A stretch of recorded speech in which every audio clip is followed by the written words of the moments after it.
Udah pernah nulis artikel? Udah pernah unggah video ke YouTube? Nah, udah maksimalin SEO on page-nya belum?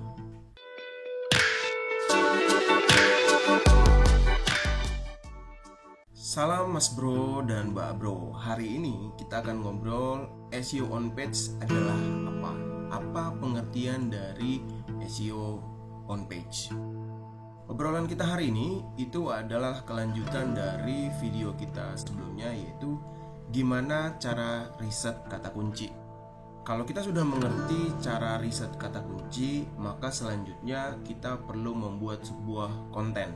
Nah, ketika kita sudah menulis sebuah artikel, membuat video, dan mengunggahnya ke YouTube, kita perlu tahu apakah kita sudah memaksimalkan SEO on page-nya.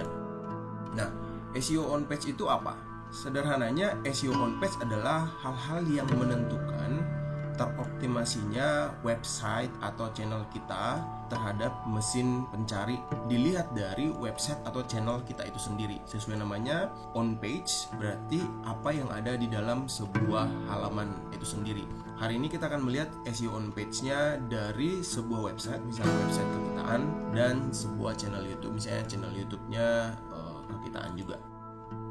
Baiklah, faktor-faktor apa saja yang menentukan teroptimasinya website kita atau channel kita? Bagian dari SEO on page itu ada 10 hal. 10 hal ini tidak akan kita jelaskan di sini, cuma kita akan menyebutkan sekilas supaya Mas Bro dan Mbak Bro tahu bagian-bagian mana sih dari sebuah SEO on page yang harus kita maksimalkan. Nah, kalau misalnya kita melihat di mesin pencari, di mesin pencari itu kan ada kata kunci seperti ini, dan selanjutnya ada URL seperti ini, ada judul tulisan seperti ini, dan ada yang namanya meta deskripsi seperti ini. Kalau kita lihat sekilas bisa di bawah, ini ada URL-nya tadi, judul, dan ada meta deskripsi seperti ini. Itu adalah bagian-bagian dari SEO on page secara sekilas di dalam mesin pencari. Tapi kalau kita melihat di sebuah website, ini adalah URL-nya tadi. Kalau di YouTube, URL itu tidak disediakan ya, karena bentuknya seperti ini. Misalnya kita sebut video ini tadi, judulnya gimana cara riset kata kunci, URL-nya ini acak seperti ini. Tidak sama seperti website di mana URL-nya akan bisa kita atur sesuai dengan kata kunci yang kita lagi targetkan. Itu yang pertama, dari URL-nya dulu. Selanjutnya, judul. Judul seperti ini bentuknya, maka kita harus memasukkan kata kunci di dalamnya. Ini juga judul seperti ini bentuknya.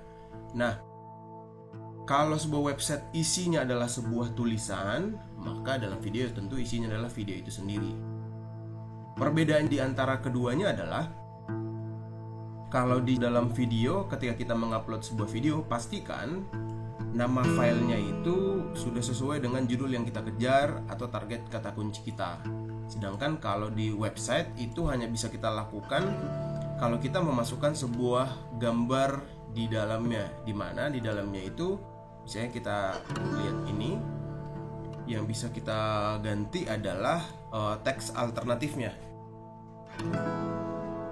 Kalau di dalam YouTube tadi ini kita sebut sebagai nama filenya. Ini yang bisa kita ganti. Kita ganti sesuai dengan target kata kunci yang mau kita kejar.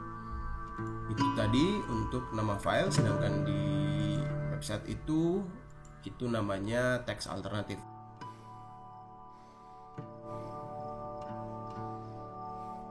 Setelah sudah selesai dari isi, maka di dalam isi itu akan ada beberapa hal. Tadi judul kita sudah bahas, ada URL sudah kita bahas, dan ada yang namanya meta deskripsi. Meta deskripsi ini adalah penjelasan yang ada di sini tadi, di dalam mesin pencari di sini. Di dalam YouTube ini tidak ada, biasanya kita sebutkan dalam sebuah deskripsi seperti ini, deskripsi yang lengkap. Usahakan kalian sudah menanamkan kata kunci di sini. Setidaknya tadi kalau kita ingin coba dengan riset kata kunci, maka kita sudah menanamkan kata kunci di dalamnya. Sedangkan kalau kita masuk ke dalam sebuah website, meta deskripsi itu adalah bentuknya seperti ini. Nah, sudah ada SEO on page di dalamnya. Nah, perbedaan yang sangat spesifik antara website dan juga channel YouTube adalah untuk urusan SEO on page, di dalam sebuah website, kalau kita memakai yang namanya plugin Yoast SEO, kita punya tools yang menentukan apa kata kunci yang mau kita kejar. Sedangkan di dalam YouTube kita tidak punya itu. Yang selanjutnya, untuk mengubah URL-nya, kita juga bisa mengubahnya di plugin tadi. Ada fitur untuk mengganti itu, namanya slug atau URL. Sedangkan di YouTube kita tidak punya itu. Nah, selanjutnya media gambar yang ini kita bahas tadi, itu yang perlu kita ganti dengan teks alternatif yang tadi. Nah, selanjutnya outbound link sama internal link. Ini sama aja dengan kita memasukkan backlink di dalam sebuah website kita. Misalnya ini kita mengarahkannya ke sesama halaman, ke sesama tulisan yang ada di website kita, itu namanya internal link. Kalau di dalam YouTube kita tidak punya itu internal link atau external link, tinggal kita masukkan aja link-link apa yang kita butuhkan.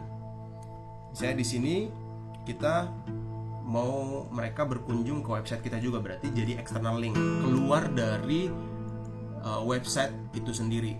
Kita mau kasih link mereka, link eksternal, berarti kita membuat mereka keluar dari YouTube masuk ke websitenya kekitaan. Sedangkan kalau internal link itu kita memasukkan mereka ke tulisan atau halaman di websitenya kita, berarti kita juga bisa kasih link video lain di sini. Sedangkan kalau di YouTube itu biasanya link itu kita bisa kasih di bagian atas sini. Ada, kalau di YouTube namanya itu card, di kartu seperti ini. Di sini kita akan bisa memasukkan link ke sesama video lain, itu internal link dan external link di dalam website dan juga YouTube.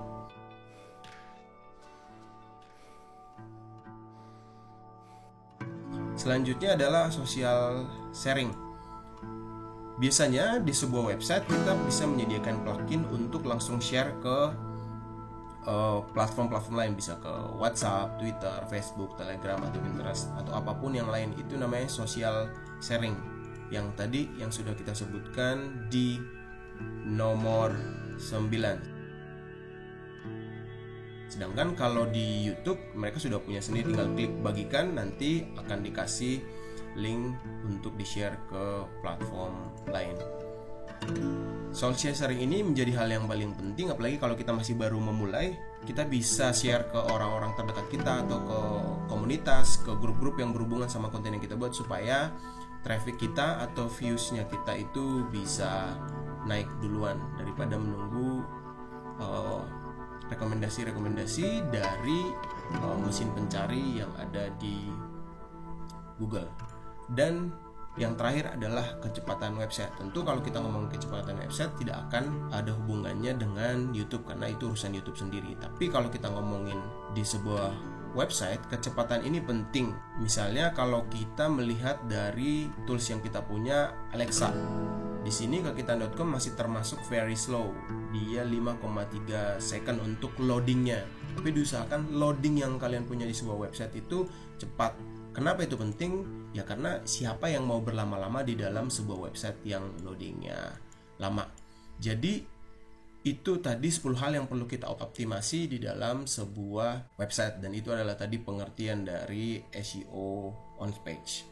Nah, di video selanjutnya nanti kita akan menjelaskan 10 hal ini, akan menjadi penjelasan 10 hal yang panjang, apa-apa saja sih yang perlu kita optimasi di dalam halaman website atau di channel YouTube kita. Kalau kalian ingin langsung berdiskusi dengan konsultan SEO kita, nanti silahkan kalian klik link yang ada, klik link ini, nanti kalian akan langsung diarahkan ke WhatsApp yang kita punya. Akhirnya begitu dulu obrolan kita hari ini. Dalam video ini Mas Bro dan Mbak Bro sekalian, kita mengakui membutuhkan dukungan kalian dalam bentuk berlangganan. Tapi yang lebih penting, mari kita jaga hubungan baik dengan saling mendukung lewat jejak jempol dan juga tinggalin komentar. Silahkan sebarin video ini ke teman dan keluarga kalian yang membutuhkan. Senang bisa berbagi, pasti bermanfaat. Selamat berkarya.